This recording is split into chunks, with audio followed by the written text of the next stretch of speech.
Seja bem-vindo, né? Eu vou tentar arriscar falar o seu nome, e aí o Jorge me deu uma ajuda lá, porque às vezes em algumas conferências as pessoas falam tão rápido, eu só uso o nome Raja ou Rajan, e aí depois foi né? Canavilil Rajagopala. Oh, acertou sim. Ou Raja, né? Buscamos, né? Buscamos aprender um pouquinho. Primeiramente, eu gostaria de agradecer ao professor pelo convite, em ter aceitado, gentilmente estar conosco. Nós, era para ser no meio do semestre, mas não houve possibilidade. A agenda do professor também é cheia e a gente tem que buscar um local aí para que a gente possa conseguir a presença dele conosco. Apesar de ser virtual, a gente fica muito lisonjeado com a sua presença. No primeiro momento, eu gostaria de agradecer a professora Crisna também, primeiramente por ter cedido esse espaço, que é a aula dela, né? A professora Crisna Bom Jardim é a nossa coordenadora do programa de pós-graduação, mestrado em letras, e a professora não pôde estar conosco hoje aqui, se justificou, por conta de algumas demandas da coordenação, né, do colegiado. A professora Aline Brito ficou de estar conosco, a professora Aline, ela está como vice-coordenadora, já exerceu desde o início, atuou como coordenadora e está conosco hoje como vice-coordenadora. Então, seja bem-vinda, professora. Juntamente com a professora, nós temos aí alguns colegas, né? O professor Décio Besta, Cristiane Ferreguete, são professores do programa de mestrado, né? E temos colegas também aí conosco do Colegiado de Letras, Magno, professor Magno, seja bem-vindo. Buglé Bom Jardim também é do programa de mestrado. E temos gente de fora também, né? Neidiane Sá, ela é de letras em inglês e é do IFE baiano, né? Assim, quando ficou sabendo da presença do professor, fez questão de entrar em contato conosco para estar aqui lhe prestigiando, professor. Junto com ela, nós temos uma outra ex-aluna egressa, que é Patrícia Ferreira, que está lá no norte do país, lá em Rondônia. Ela está na Universidade Federal de Rondônia, também está aqui para prestigiá-lo. Junto com ela, nós temos também Mona Lisa Guedes, que também é aluna do professor. Eu só não sei dizer de qual programa, professor, ela é sua aluna. De qual programa? Pós-graduação em Linguística e Educação. Então, é ótimo. Então, aí nós temos, junto com esses que eu já comentei, alunos da literatura, né? Temos aqui do mestrado em literatura, porque o nosso mestrado é literatura e linguística. E também futuros alunos do programa, que fizeram recentemente a seleção do programa, está aí conosco, Maciel e outros que também foram convidados, né? E os nossos alunos de licenciatura de letras português, nós também temos alguns aí conosco na sala. E o nosso público-alvo, né, que são os alunos de mestrado em linguística da disciplina semântica e pragmática, né, que estão aí conosco. Eu faço questão de falar o nome da Luana, da Joelma, do Danilo, que entrou primeiro aí, Aline, Samari e os demais, né? São tantos, né? Todos sejam bem-vindos. Estão aí assim, com a língua agudíssima, né? Para falar com o senhor ou para interagir, para fazer perguntas no final. Nós temos aí também um convite que foi feito assim para o professor dos bastidores, para futuramente, quem sabe, estar conosco aí como um futuro colaborador dentro de algumas formalizações aí, seja professor visitante, seja professor colaborador. Vamos ver como a gente pode dialogar isso lá na frente. O mais feliz que nós ficamos é que o professor se colocou à disposição. Então, a gente pode lá na frente, junto com a coordenação do programa, estar discutindo isso, estar vendo a melhor forma de formalizar aí dentro dos trâmites legais essa sua presença aí como professor desse programa de mestrado aqui no extremo sul da Bahia. Tá. E fiquem atentos ao chat, né? Vocês que puderem fazer e formular suas perguntas, que no final da fala do professor a gente vai estar buscando algumas perguntas, né? Não dá, às vezes, para falar e eu para ler todas, mas a gente vai, dentro da disposição do professor, estar interagindo com ele. Eu gostaria de apresentar o professor. O currículo é extenso, né? E eu resolvi aqui fazer um resumo apenas desse currículo, até por conta do nosso tempo, né, professor? Então, nós temos lá, o professor é titular, ele é aposentado e colaborador na área da semântica e pragmática das línguas naturais da Universidade Estadual de Campinas, da Unicamp. Também é pesquisador do CNPq, participa em programas de pós-graduação na Universidade Estadual do Sudoeste da Bahia, na UESB, com quem a gente entrou em primeiro contato, né, com a Marcela e depois com o Diógenes, professor lá, que muito nos atendeu com bastante precisão e acabou mediando esse encontro conosco com o professor Rai. Também ele é colaborador da Universidade Federal de Tocantins. Nasceu na Índia, onde obteve o curso de bacharel em literatura inglesa pela Universidade de Kerala, em literatura inglesa pela Universidade de Delhi, e também mestrado em linguística na Universidade de Delhi. Fez diploma em linguística aplicada na Universidade de Edimburgo, na Escócia. É doutor em linguística aplicada pela PUC São Paulo. É pós-doutor em filosofia da linguagem pela Universidade de Califórnia de Berkeley, nos Estados Unidos. E é autor de 6 livros, né? Nós temos aí uma grande literatura aí escrita pelo professor.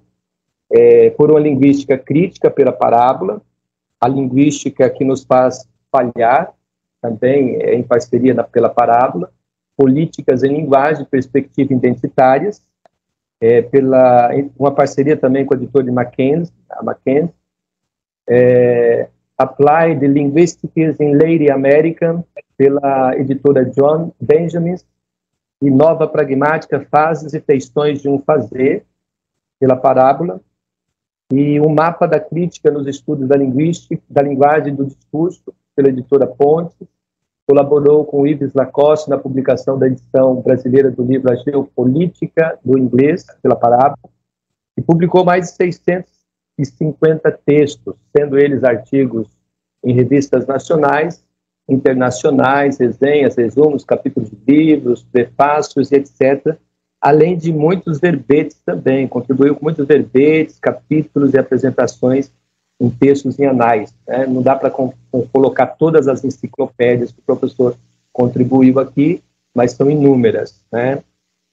Desde 96, ele atua como um dos editores da revista Delta, onde a gente encontra muito textos sobre a nova pragmática, principalmente, né? Em 2015, foi nomeado um dos editores da revista Word, em Nova York, e em dezembro de 2006, ele recebe o prêmio de reconhecimento acadêmico Zeferino Vaz, concedido pela Unicamp. Então, é com vocês, conosco aqui, o professor, com a conferência Os Caminhos e Descaminhos da Pragmática. Sinta à vontade, professor. Bom, boa tarde a todos. E antes de mais nada, muito obrigado pelo seu convite. É sempre uma experiência agradável poder conversar com meus colegas aqui presentes, e os alunos que estão participando do programa de pós-graduação da UNEB. É sempre, como eu disse, essas ocasiões eu acho muito agradável, porque você está discutindo coisas em que você acredita muito piamente, e você está compartilhando esse tipo de conhecimento com a esperança de estimular futuros pesquisadores. É a coisa mais interessante, mais proveitosa da minha experiência. Eu, quando recebi esse convite, disse, meu Deus, é um tema assim tão vasto, quase, sem exagero, está completando quase meio século do meu interesse nesse assunto, dessa pragmática.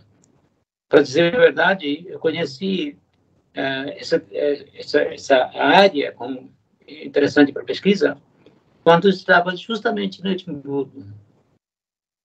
O grande filósofo J.L. Austin havia falecido, havia o quê? 12 anos. Eu fui estudar lá em 1972, e eu tinha ouvido falar desse nome, mesmo quando estava na Índia antes. Mas eu não tinha prestado muita atenção. Mas quando eu chego lá, eu comecei a conversar com colegas, professores, e ter uma ideia, puxa vida, quem é esse cara? E fiquei... No começo não fazia muito sentido para mim, eu confesso. A primeira vez que eu lia o clássico livro dele, How to Do Things with Words, como fazer coisas com palavras, eu disse, meu Deus, o que é isso? Eu não entendi. De lá para cá, eu jamais deixei de ler, reler, eu ter lido a obra uns 30 vezes, tranquilamente. E continuo me interessando.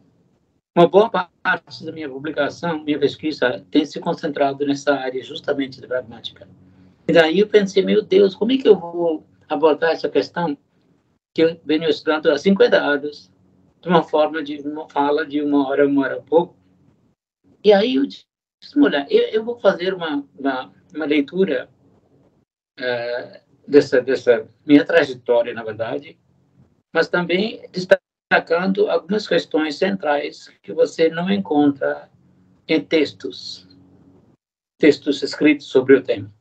Então, eu vou tentar dizer, fiel ao título que eu dei, Caminhos e Descaminhos da Pragmática, né?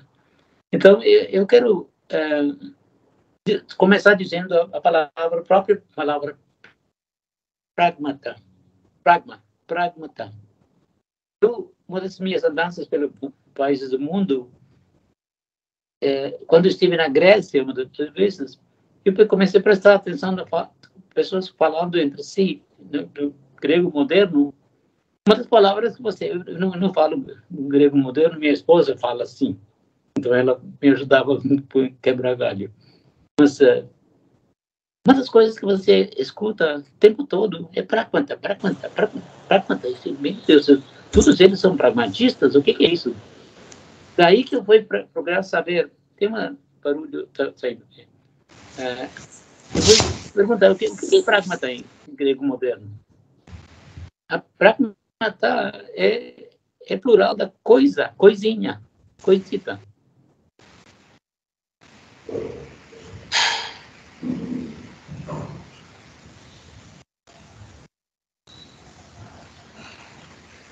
Não estamos ouvindo, professor. O seu áudio está desligado. Dá uma olhada.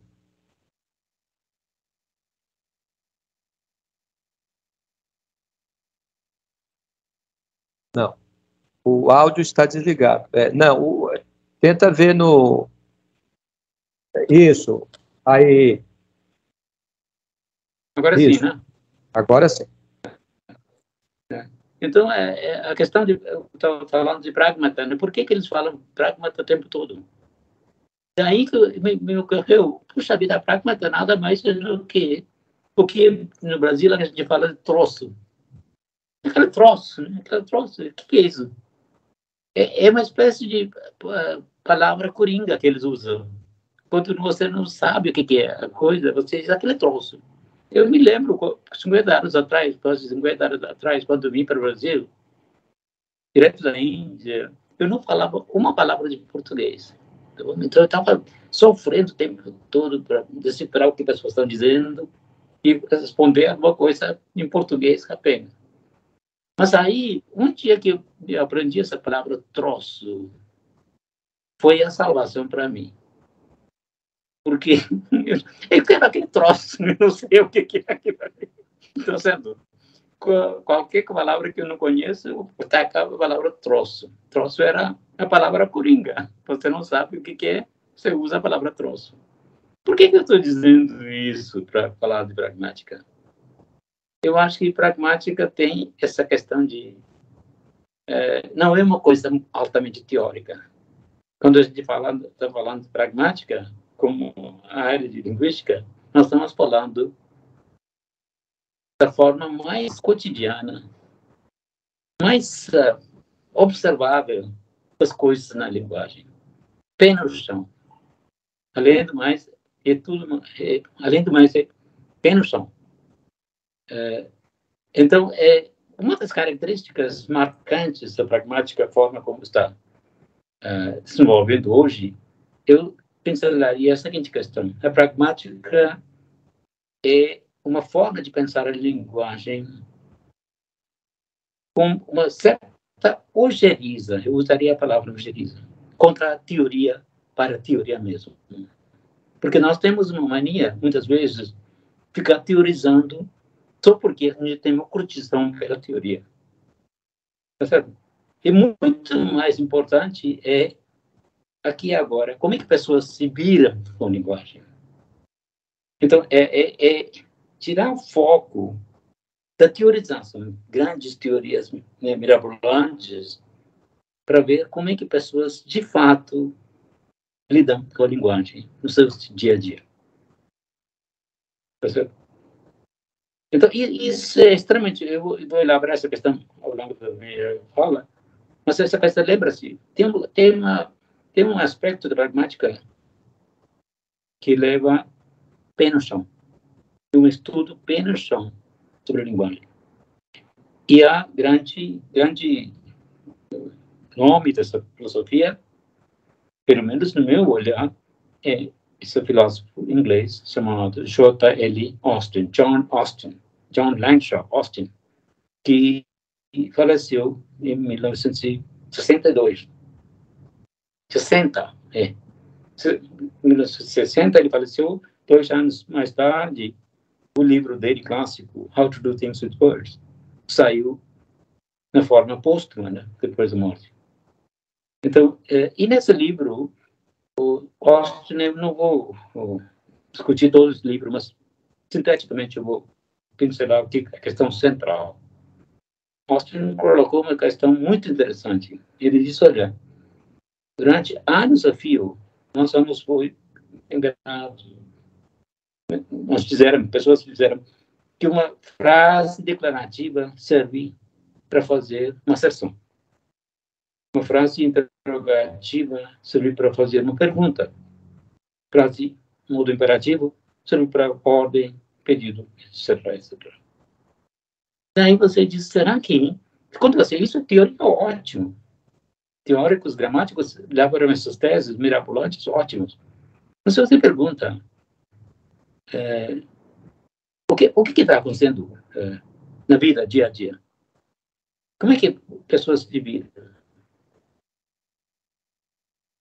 Então, ele diz, olha, quando você observa a vida cotidiana, você vê que usa a linguagem não está em estreita conformidade com aquilo que o livro da gramática prevê. Os gramáticos estão...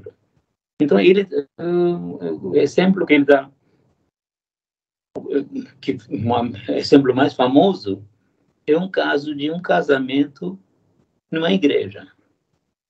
Né? E eles citaram um exemplo. Em determinado momento, na cerimônia de casamento, o noivo e noiva estão presentes, tem todo um ritual lá. Daí, o padre e o pastor, como foi o meu caso, em determinado momento vai falar, eu vos declaro marido e mulher. Bom, daí você diz, o que está acontecendo? Congela a imagem. O que você pensa? O que está acontecendo nessa realidade? Ele está usando uma expressão, uma frase, um modo declarativo. Eu vos declaro marido e mulher. Mas será que ele está afirmando alguma coisa? Afirmar, segundo os lógicos, afirmar é você pronunciar uma frase. Essa frase pode ser averiguada em termos de sua veracidade. Ou seja, a frase está em correspondência com o mundo fora. Se estiver em correspondência, é verdadeira. Se não estiver, é falsa. E ele pergunta, essas considerações de verdade e falsidade se aplicam ao pronunciamento do sacerdote, no caso, dizendo, eu vos declaro marido e mulher. Ele diz, não, você está enganado. Se você pensar seriamente, o pronunciamento do sacerdote nesse momento, longe de estar em correspondência com o mundo lá fora, está introduzindo um fato novo. sacerdote, ao dizer, eu vos declaro marido e mulher, está criando um fato. A fala produz um fato novo. A fala não está em correspondência com fatos previamente existentes. Quando você diz, o gato está em cima do capacho. Sim, clássico exemplo de lógico, né? O gato está em cima do capacho. Isso é verdadeiro ou falso? Você olha para o mundo, tem o capacho, o gato está em cima, então verdadeiro. Não é essa lógica que está funcionando. Quando o padre diz, eu vos declaro marido e mulher, o que ele está fazendo é criar um fato.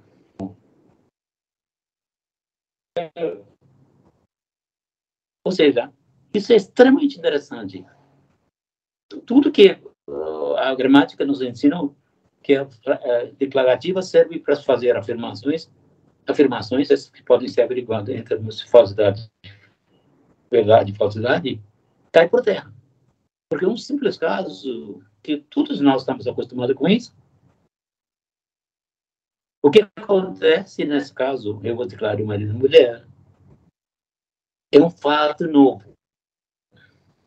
Ademais, esse fato novo não pode ser julgado em termos de verdade e falsidade. Você pode dizer se isso é... Austin introduz um termo, terminologia. Essa frase foi feliz ou infeliz? Por que é felicidade? Ato novo. Ato.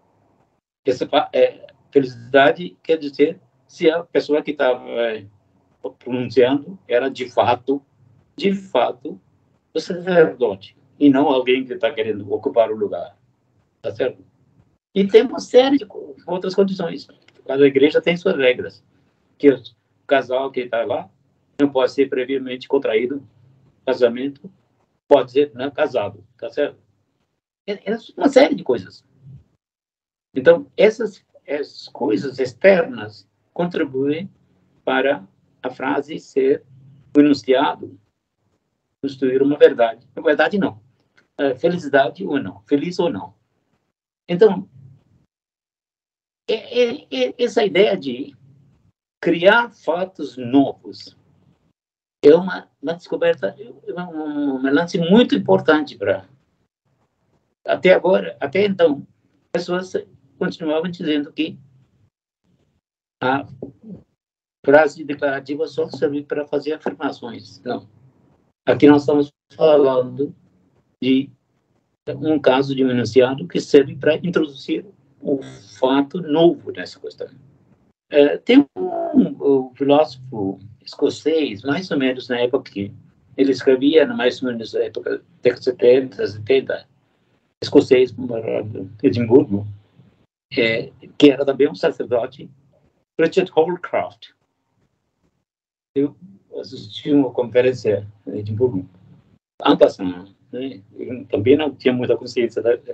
Ele, no livro dele, que não é um livro, não diria aquela coisa excepcional, mas o livro dele tem lances fantásticos. Chega um momento que ele diz, olha, você quer saber, o Austin vai chamar esses atos de atos performativos. Ele performa, a palavra em inglês perform, né? Que você faz, diz uma coisa, mas dizer não é simplesmente pronunciar. Ao dizer, você está introduzindo um fato novo, criando um fato. Ele disse, olha, você quer saber, disse Holcroft, esse filósofo escocês, se você acreditar no que diz, o que nos conta a Bíblia, você vai dizer que o primeiro de todos os atos de fala foi quando a Bíblia coloca a questão fiat luz. Faça-se luz. Faça-se luz parece uma frase qualquer. Mas é um ato ilocucionário, ato performativo. Tá certo? Ou seja, quando isso não é uma ordem, Deus não estava emitindo uma ordem, faça-se luz, não é alguém que põe, sim senhor, deixa eu ver, onde está o interruptor, eu vou deixar o interruptor para fazer luz, não. Faça-se luz é uma uma sentença, se acreditar contra a Bíblia, o que está dizendo? Ao fazer isso, Deus estava criando luz. Não estou pronunciando. Falar redundou na criação de luz. Tá certo? Então, é uma coisa muito interessante. E a fala não é simplesmente relatar fatos já existentes. Ao falar, você está agindo. Essa fala torna uma questão ação importante. Porque isso vai contra toda uma forma de pensar a linguagem como algo que não tem grande importância. Porque tem esse preconceito contra a linguagem. A gente acha que a linguagem é mera perfumaria. Essas falas, quando você não gosta de um político, você fala assim, ele fala, mas não faz nada. Você blá, blá, blá, e não fala nada. Ou seja, falar não é importante, a ação é importante. Separar fala e ação. Agora você pensa, será que fala e ação é tão separado? Nós estamos dizendo não. A fala, em todos os níveis, tem consequências. A fala age no mundo. A palavra machuca, por exemplo. Quando você ofende alguém, isso não é simplesmente uma coisa que passa por cima da pele, não. A palavra machuca. A palavra machuca. A palavra também pode consolar pessoas, mas também pode machucar. A palavra age no mundo. Isso é uma sacada fantástica. Agora, os desdobramentos desse pensamento sincero, aí sim, a gente tem que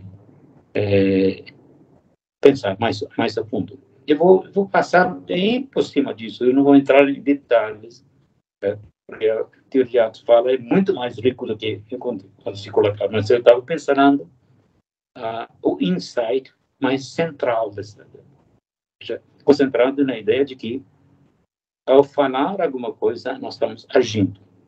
E a fala tem consequências. Sim.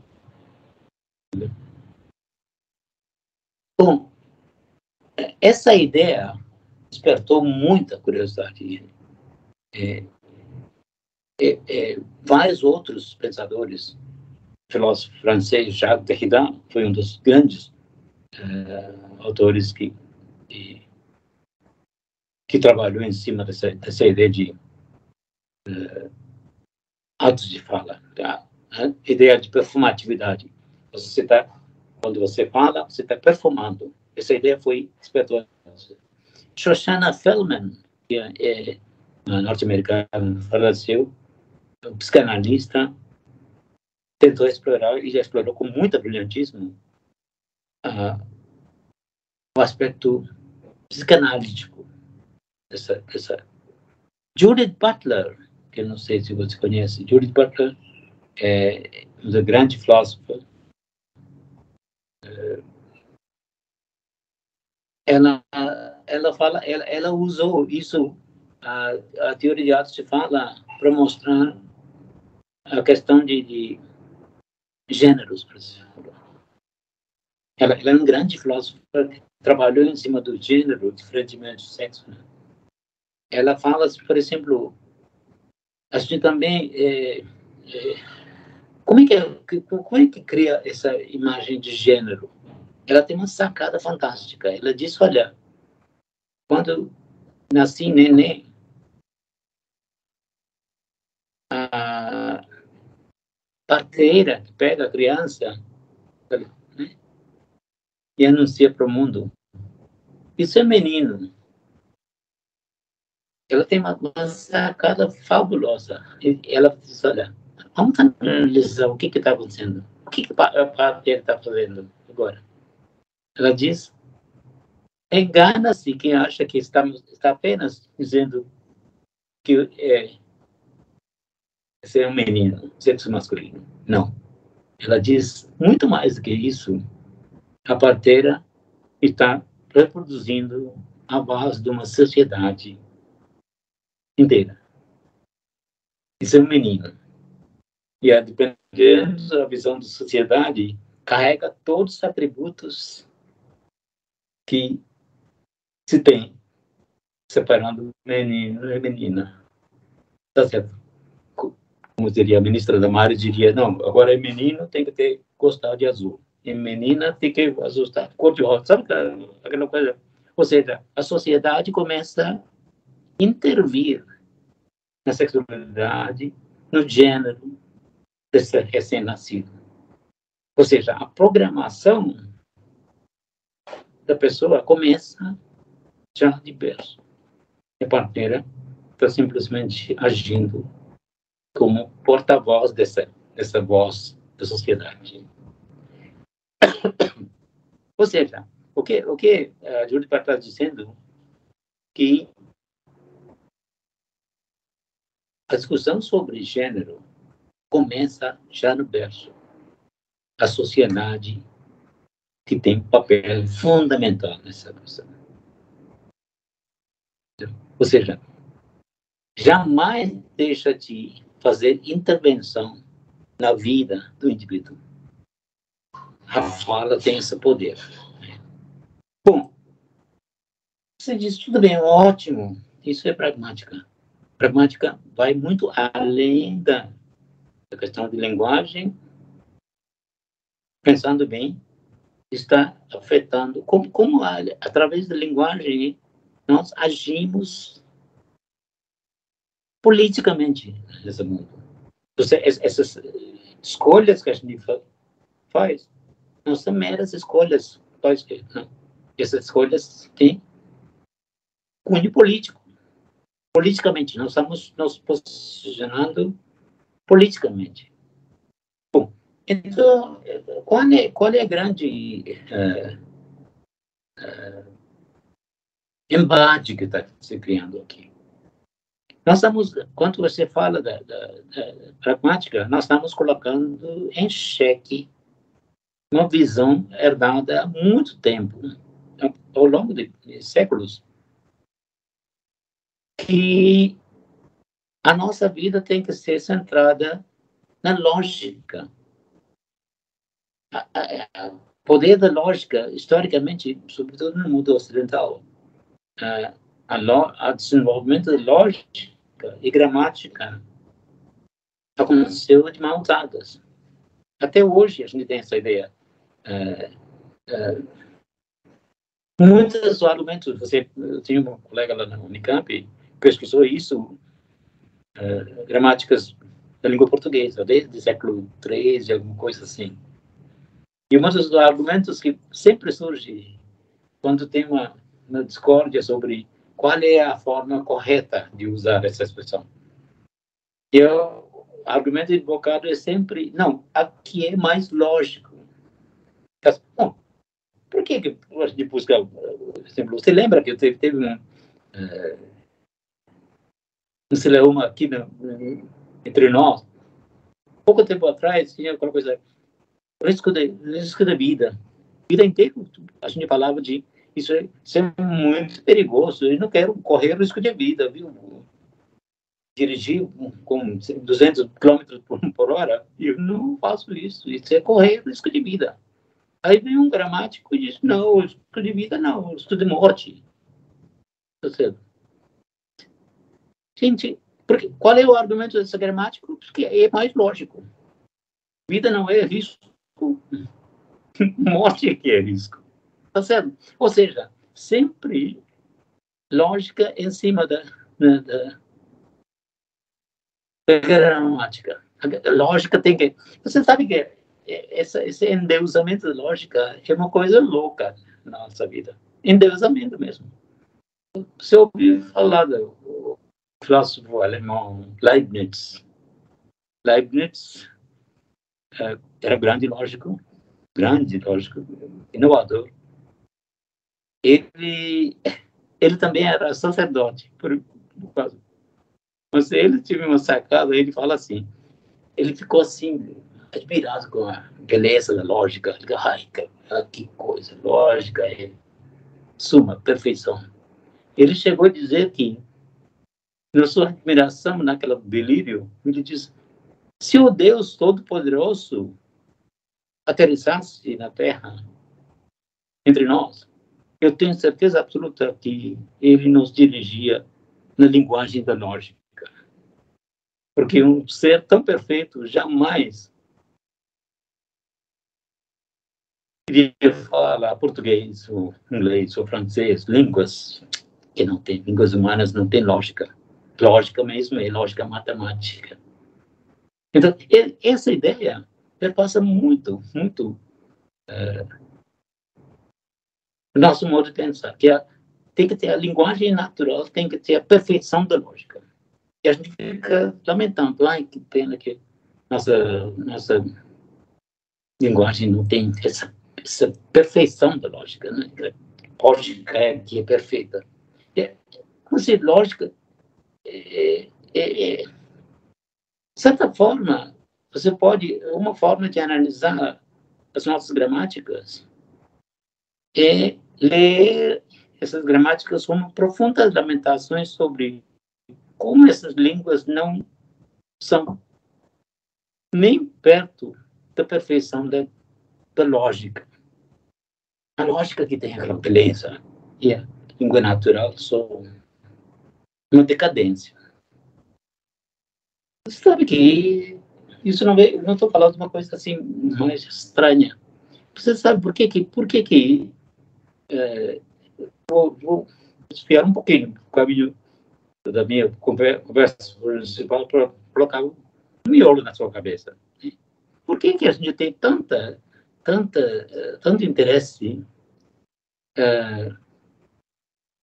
pelo filme de ficção científica? Ficção científica sempre atraiu a nossa gente. Então, ficção científica, você lembra que no clássico, havia um tempo que eu era pessoalmente interessado nessa gênero cinematográfico, ficção científica.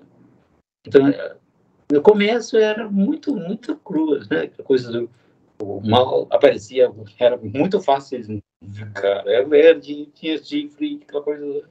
Tá certo? Então, tem que lutar contra bem e mal. Né?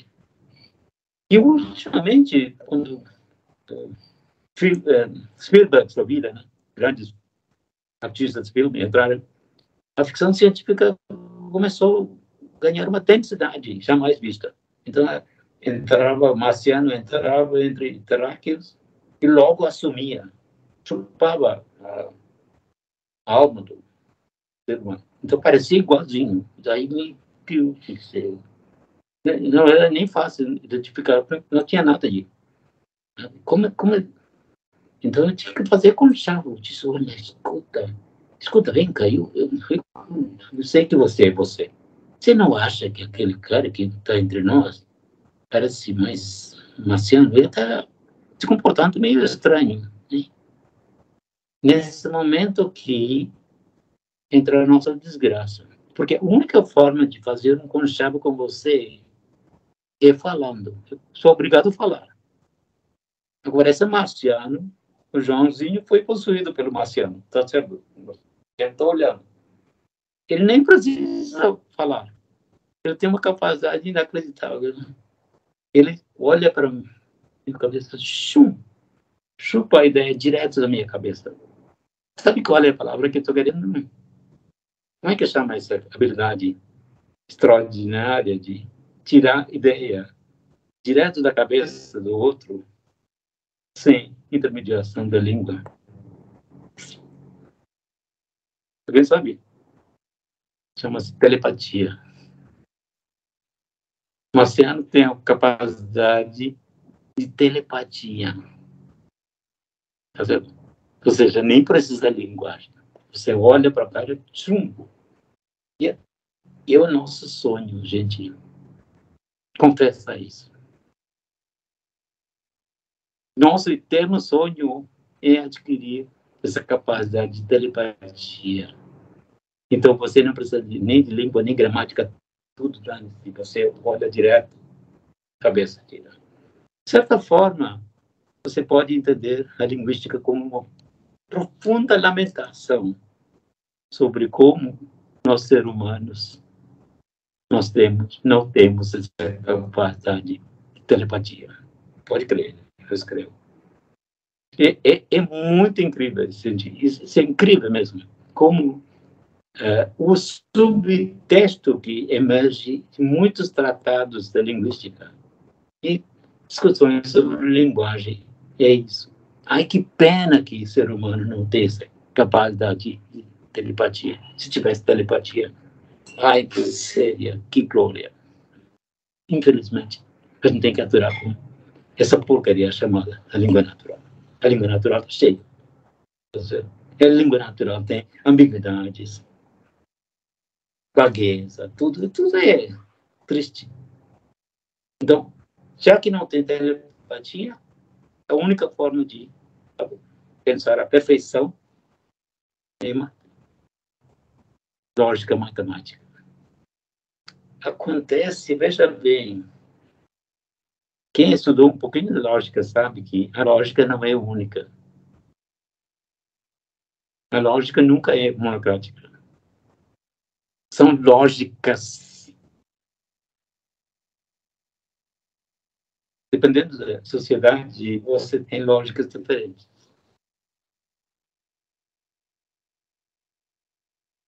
Isso pode assustar alguém. Não, a lógica não é única. Não é, não. Há lógicas. Lógica para-consistente. Você ouviu falar dessa expressão lógica para-consistente? Por sinal, é uma contribuição brasileira. Um grande matemático brasileiro, Newton da Cruz, que foi longo tempo professor de lógica na USP e terminou fundando Instituto de Lógica e Epistemologia da Unicamp. Newton da Cruz, ele que criou essa lógica chamada lógica para-consistente. Há lógicas e lógicas. A tradição indiana, por exemplo, tem um sistema de lógica chamado lógica madhyamika. Madhyamika, em sânscrito, quer dizer meio termo. Você sabe que a lógica ocidental tem como molo propulsor esse princípio do meio termo. Não reconhecer muito. Isso que possibilita você dizer que quando que é 4 menos 7? Você diz 11. Menos vira mais. Tá certo? Dois negativos cancela e vira mais. 4 menos 7 é 11. Sabe? Por quê?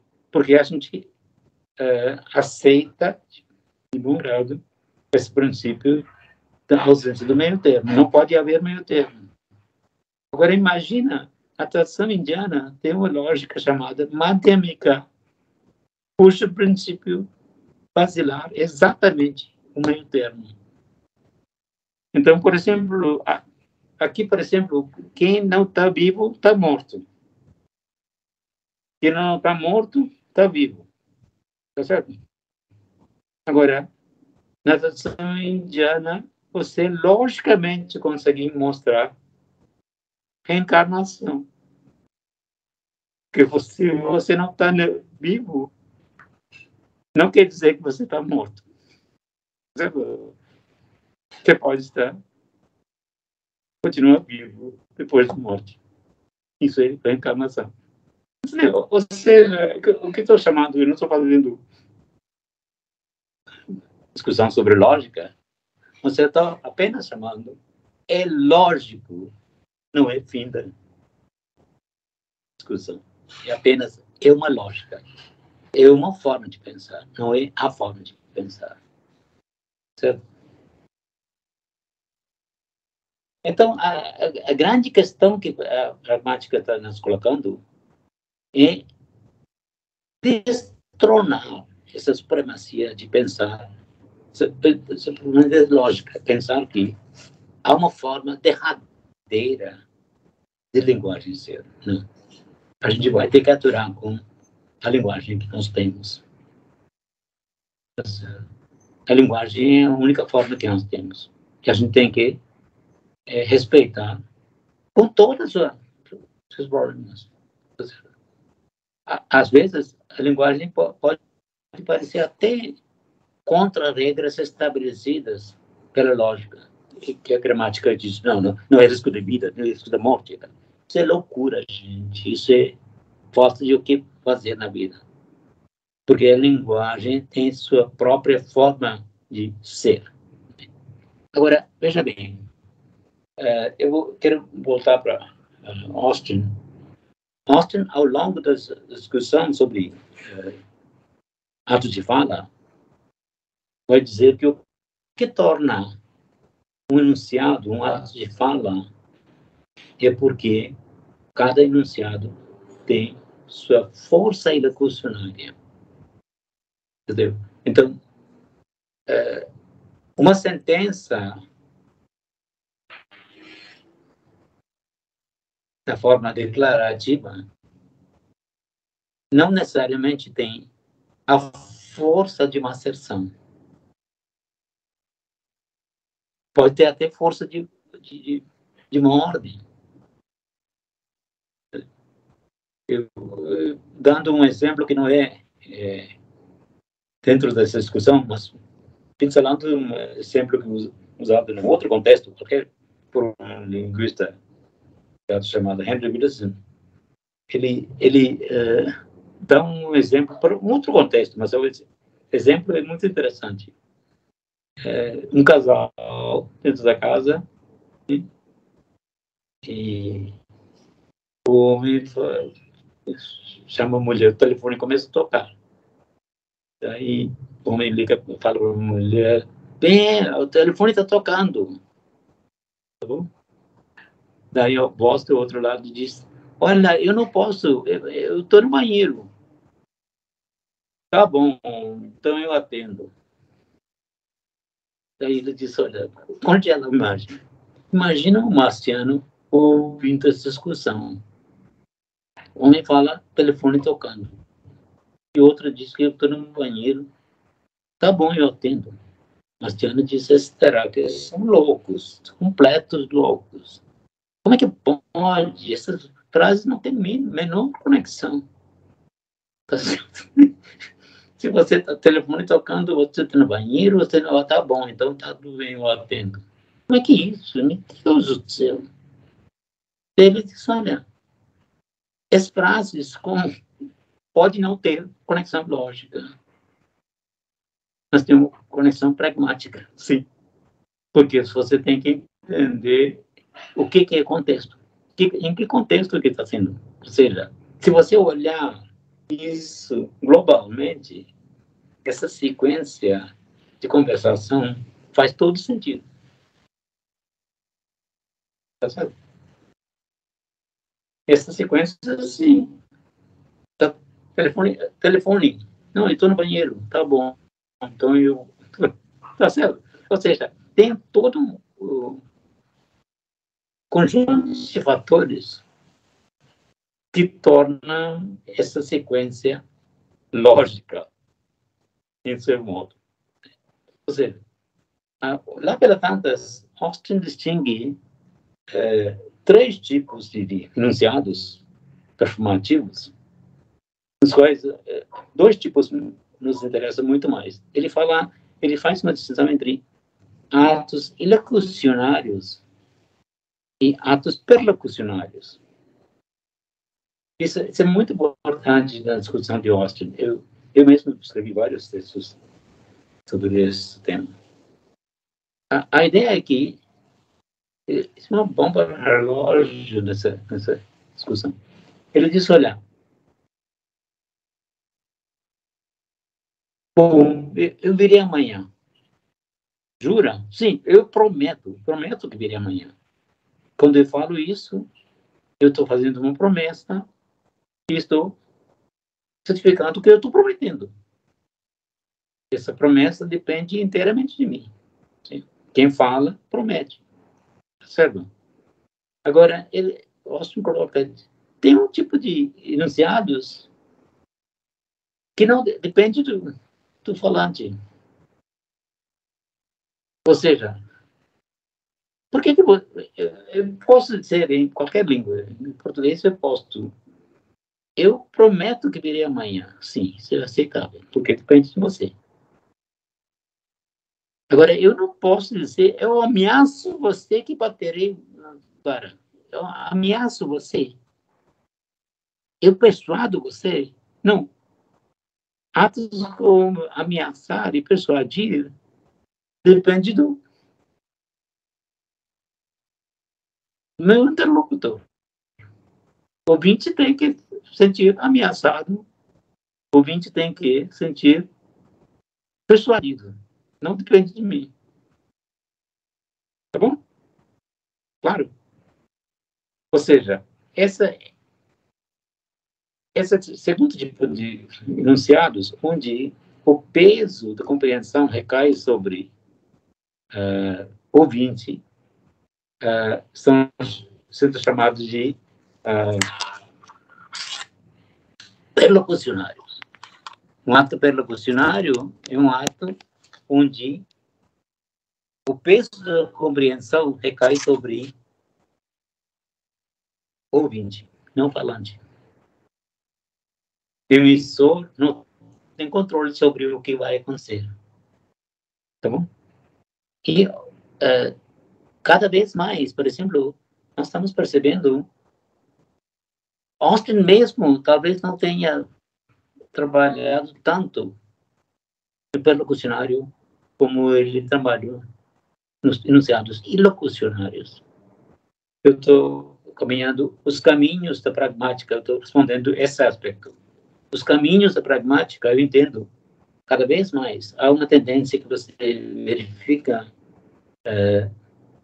que os pesquisadores estão prestando cada vez mais atenção nessa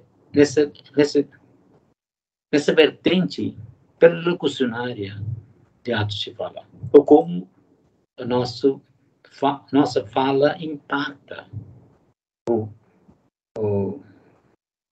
aprendiz. E muitas vezes a gente gastou muito tempo demais, pensando no lado ilocucionário, esquecendo parte perlocucionária. Eu dou um exemplo. Eu por exemplo, vejo a teoria de atos de fala com aplicações muito interessantes, uma série de atividades humanas, como ensino de língua, ensino em geral, não línguas, ensino. Né? As metodologias, durante muito tempo, se consideraram no ato ilocucionário. O que eu devo fazer? Eu, como professor, o que eu devo fazer para tornar minha aula mais útil, mais proveitosa? Esquecendo que o sucesso de aula, quem garante, não sou eu, mas quem está ao outro lado. A aula não depende só do professor. A aula é completada pelo aluno. Ou seja, a questão perlocucionária, se você sair na estrita confinamento de língua e abranger esse foco, você vai ver que há muita presidência sobre como o aspecto perlocucionário influencia as nossas conversas. Então,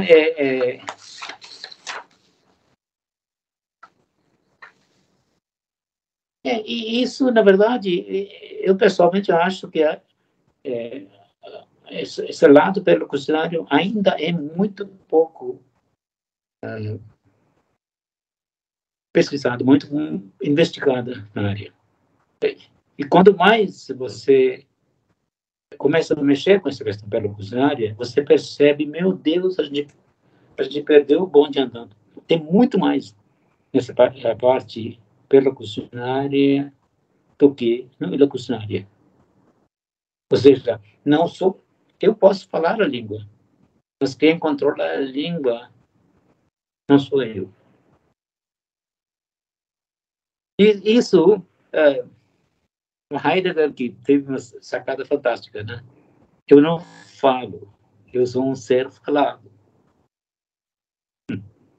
Eu não falo, eu sou um ser falado. Quem me fala são vocês. Eu posso criar essa ilusão de que eu estou falando, o que eu estou tentando colocar está sendo compreendida igualzinho o que está na minha cabeça. Não. Isso é doce ilusão da minha parte. Quem está me falando são vocês. A forma como vocês entendem é o que eu falo, não o que eu quero dizer. Entendeu? Está entendendo isso, padre? Isso é muito interessante. Essa lição é muito importante transferir para uma série de atividades, inclusive ensino. A ilusão que muitos professores, e eu te confesso, eu também caio nessa mortal com qualquer outro. A ilusão que eu tenho curtido é que as minhas aulas são compreendidas exatamente como eu quero que seja. Mas não. O que acontece mesmo, vocês estão ativamente participando nessa aula, na medida que vocês que estão fazendo sentido isso. Por mais que eu queira espernear aqui, nada acontece, a não ser que vocês também cooperem comigo nesse sentido. Ou seja, essa construção de sentido é uma atividade coletiva, nunca é individual. Por mais que a gente tenha essa ideia louca na cabeça, que eu que estou criando. Não, eu não crio nada. Eu apenas... isso catalítico, né? É coisa de catálise. Não só isso.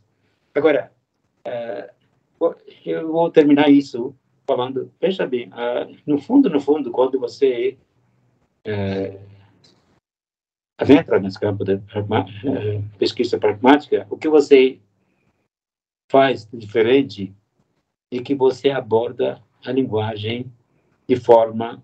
Isso eu estou reproduzindo um pragmatista holandês, que eu admiro pessoalmente muito, Jeff Verschueren. Jeff Verschueren esteve no Brasil uns 2, 3 anos, não me lembro quantos anos atrás, em Curitiba. A gente teve... Ele é um grande... Ele tem uma sacada fantástica. Ele disse, olha, o olhado pragmático para a linguagem, que ele chama de outside in versus inside out. Historicamente, a linguística sempre privilegiou olhar inside out, ou seja, elementos mais microscópicos, atômicos, palavra, sentença, enunciado, cada vez mais aumentando. Não. Pragmática privilegia um olhar outside in, não inside out. Ou seja, ela reconhece a linguagem, quando olha para a linguagem apenas a ponta de iceberg.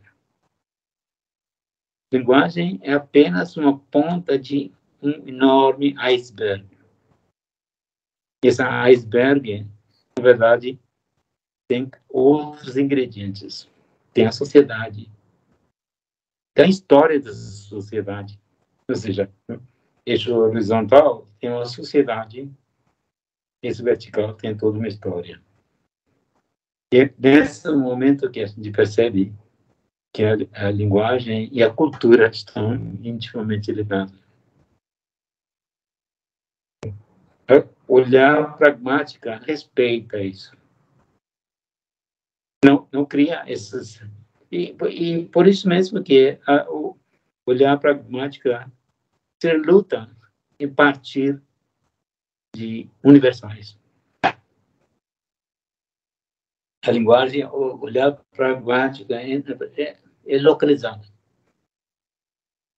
Cada cultura, cada povo tem suas especificidades pragmáticas.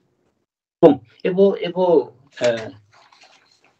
terminar essa discussão por aí. E a gente, se alguém quiser fazer perguntas, a gente pode dispensá-las. Muito obrigado por compartilhar essa tarde comigo. Obrigado, professor. Muito fantástica a sua aula, né? A gente acaba viajando, né? Estamos viajando aqui a partir dessas suas provocações, né? Dessa sua fala também bem pragmática ao falar da pragmática, né? Isso é interessante. Eu gostaria de começar a falar um pouquinho, e eu sei que de imediato os nossos alunos vão também estar fazendo as suas perguntas, até para dar um tempo deles elaborarem as suas perguntas. Eu gostaria de tocar num assunto que nós discutimos, ao discutir os seus textos e ler os seus livros em sala de aula, nós, em determinado momento, paramos e falamos assim, mas como foi ousado o Raja, hein? Está fazendo seus estudos na Universidade de Califórnia, em Berkeley, e de repente se deparar com Searle e fazer alguns questionamentos que muita gente naquele momento talvez não teria assim a coragem de fazer, né? Nós discutimos muito isso, né? Porque naquele momento questionar uma pragmática, né, que já estava em uso, de certa forma elaborada pelas teorias de Searle, e a gente diria como teorias oficiais, e de repente o senhor, ao ler Derrida, se aguça a curiosidade e de repente começa a questionar, né? Quer dizer, dizer que o grande mérito de Searle foi simplesmente completar o pensamento de Austin e dar-lhe alguns contornos àquela teoria já que ele já tinha elaborado, deixando marcas de intervenções apenas, né? Quer dizer, questionar a academia não é algo tão assim saudável, não, né? Não tão fácil também. E aí, quando o senhor diz assim que o Searle, eu estou com uma dificuldade por conta também do aparelho que eu estou na boca, né? De pronunciar, mas Searle apenas deu um corpo definitivo às reflexões preliminares de Austin. E aí, quer dizer, dentro do seu questionamento, muitos estudiosos nem sequer reconheceram essas mudanças da teoria de Austin, que foi feitas a partir de Searle. E ainda continua insistindo em uma continuidade automática, como se fosse uma relação teórica ou dialógica, ou a gente diria interlocutória entre os dois, né? Ou uma teoria que havia talvez começado por um e finalizado por outro, e na verdade não foi bem isso. Gostaria que o senhor pudesse falar com as suas palavras, porque até para aguçar nossa curiosidade, naquele momento que o senhor estava vivendo isso, esses questionamentos que estavam aflorando nos seus pensamentos.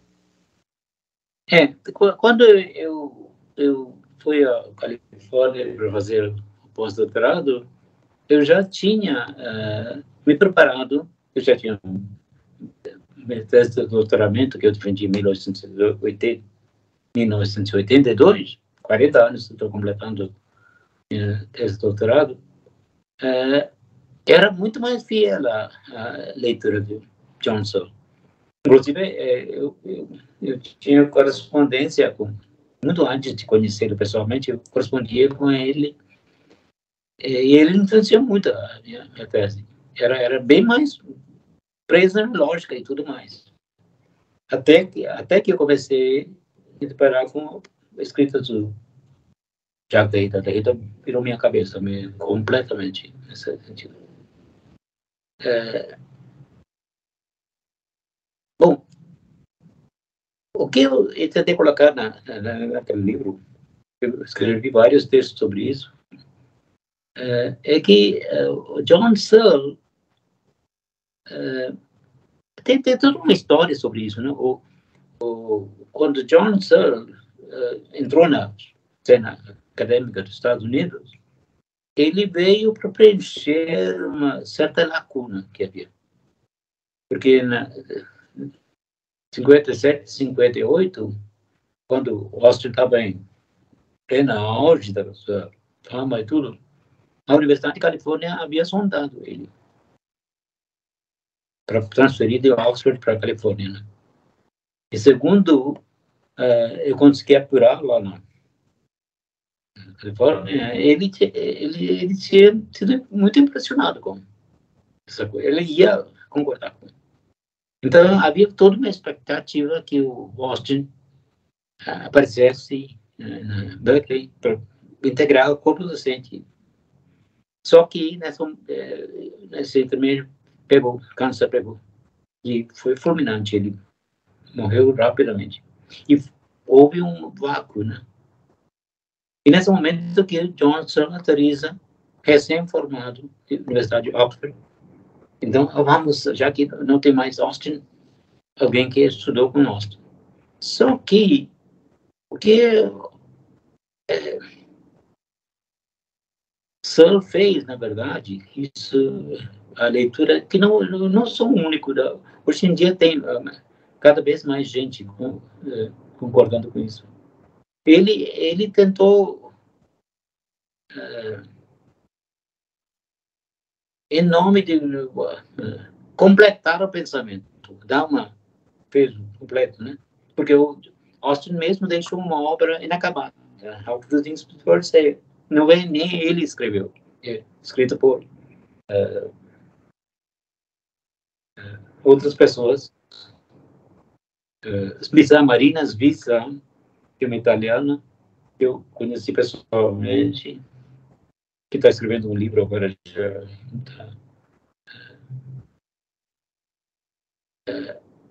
Eles pegaram anotações da sala de aula e fizeram uma compilação através dessas anotações.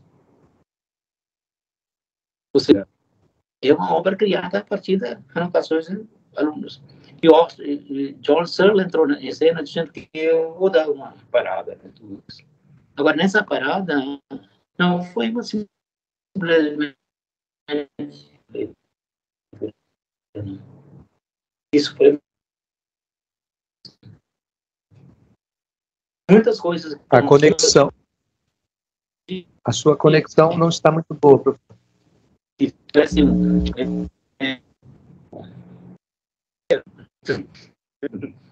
Voz de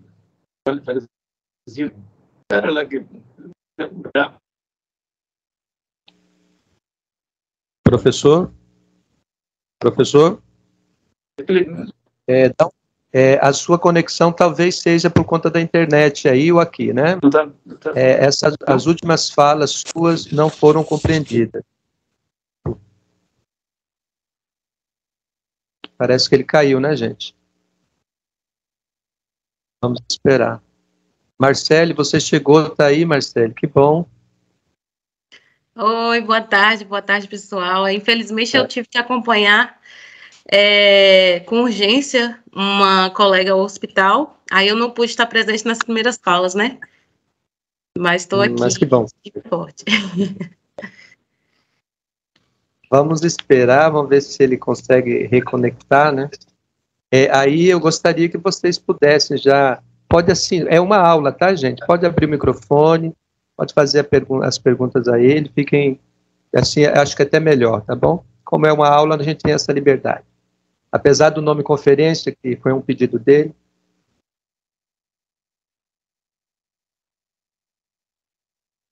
Parece que está se tornando, né?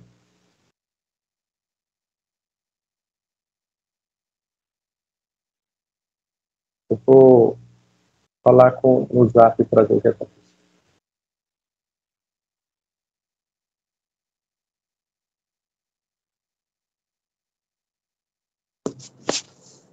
Ué. Professor?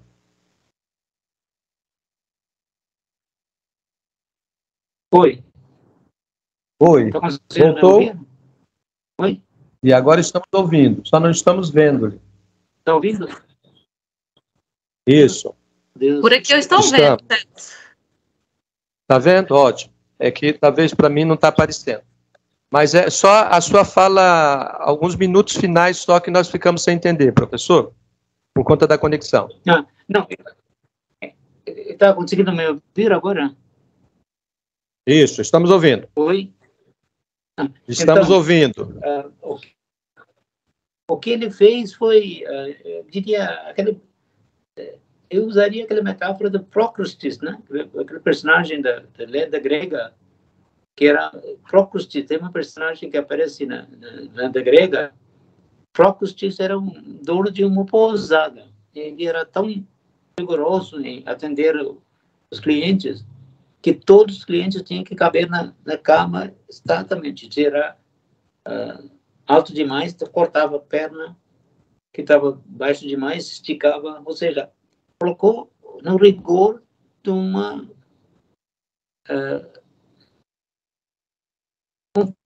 formato muito indevido, eu acho. Ou seja, estão me ouvindo agora? Estamos ouvindo. Sim. Então, Estamos. o que o que Searle produziu em nome da elaboração do pensamento de Austin foi uma outra tese que era mais agradável ao público norte-americano. Ou seja, os linguistas da época estavam muito mais favoráveis à leitura que o Searle conseguiu produzir e ainda conseguiu convencer os linguistas que era isso que Austin queria dizer. Ok, professor, muito obrigado pela resposta. E aí nós abrimos agora a fala para os nossos alunos, né? E pode ser pelo microfone mesmo, porque é mais fácil esse bate-papo com o professor, né? Professor Décio. Professor, boa tarde. Meu nome é Décio. A gente se conheceu tempos atrás na Universidade de Brasília, em defesa. Eu vi algumas palestras suas também, leitura de alguns textos. É um prazer tê-la aqui conosco no Teixeira de Freitas. A pergunta minha é relacionada a essa questão da lógica e da falta da lógica, ou a lógica dependendo da cultura, e eu queria ouvi-lo numa perspectiva de discussão do significado de palavras, ou criação de palavras dentro da pragmática. Algo que o senhor tenha pensado mais recentemente sobre isso. Aí eu vou fazer um comentário, né? Quando o senhor fala da questão da lógica, né, do risco de vida, risco de morte, e aí a lógica seria com o risco de morte, isso mudou, né? Hoje em dia os jornais usam o termo mesmo, risco de morte. E aí, o senhor fez a crítica, a parte mais prática do entendimento que se tinha sobre isso, não da perspectiva gramatical. E um artigo que o senhor publicou uma vez, o senhor trazia a questão dos termos terrorista e lutadores pela liberdade. Então, dentro da argumentação que o senhor apresentou, a gente teria lógica dos dois lados, né? Alguém que está num país que seja imperialista, sendo atacado, quando acontece um determinado fato contra o seu próprio país, seria lógico dizer que foram terroristas que fizeram isso. Da parte de um país que, de alguma maneira, foi prejudicado pelo país imperialista e se ouve dizer que ocorreu um ataque, então você tem que os lutadores pela liberdade estão ali para indicar que existem problemas dentro do globo terrestre, que não há uma visão única. Então, de certa maneira, dá para dizer que em cada cultura, cada termo foi indicado dentro da lógica daquela cultura. E aí o que eu estou trazendo aqui não é de Décio ou de Raja, né? Eu estou trazendo só para exemplificar um pouco o que o senhor já abordou.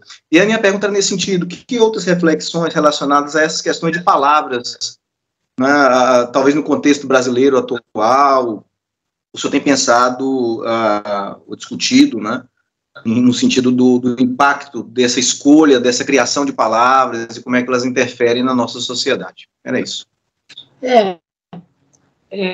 Em cima de palavras, nós estamos tendo uma discussão muito acalorada agora, né? O que, por exemplo, à luz daquela celeuma que criou o piloto de Fórmula 1, Nelson Piquet, você está por dentro dessa discussão, né? Então, é incrível, muitas vezes, você tenta achar que a expressão neguinho, por exemplo, é preconceituoso ou não, e tentar achar uma lógica por trás disso. Eu fico cada vez mais boquiaberta com essa tipo de discussão, que não tem a raiz da palavra, não tem nada disso. Não é disso que trata. Nós estamos falando de efeito perlocucionário. Ninguém tem. Não é quem diz uma palavra chula que tem que responder. Quem se sente atendido. Alguém se dá conta de que pessoas se sentem machucadas. Não, eu não quis dizer nada. Aquela moça que há um tempo atrás, apoiadora do Grêmio, uma coisa no Rio Grande do Sul, gritou contra um jogador negro, macaco. Ah, não, para mim macaco é um termo de carinho. Vai cantar na outra freguesia isso.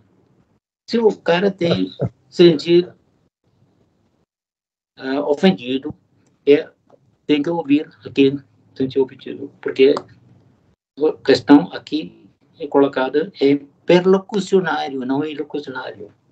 Ofensa não é uma questão de quem ofende, quem sentiu ofendido. Ofensa não se resolve perguntando quem ofendeu. Você queria ofender? Não, eu não queria ofender. Pergunta para quem se sentiu ofendido. Sim. Quem se sentiu ofendido que se sentiu machucado. Tem que respeitar isso aí. Então, nós temos uma série... toda essa questão sobre injúria racial é muito mal colocada. Eu orientei uma vez uma tese brilhante. Carla Santos, né, de Goiânia, Goiás.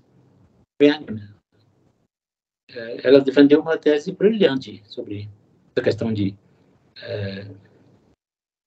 preconceito e injúria. Um dia ela diz, por que tanta gente escapa quando a questão de injúria vem perante o juiz? Porque o juiz, muitas vezes, entende que injúria é uma questão ilocucionária. Não. É totalmente enganada. Injúria é uma questão perlocucionária. Da mesma forma que ameaçar é um ato perlocucionário. Ameaçar depende de quem se sente ameaçado.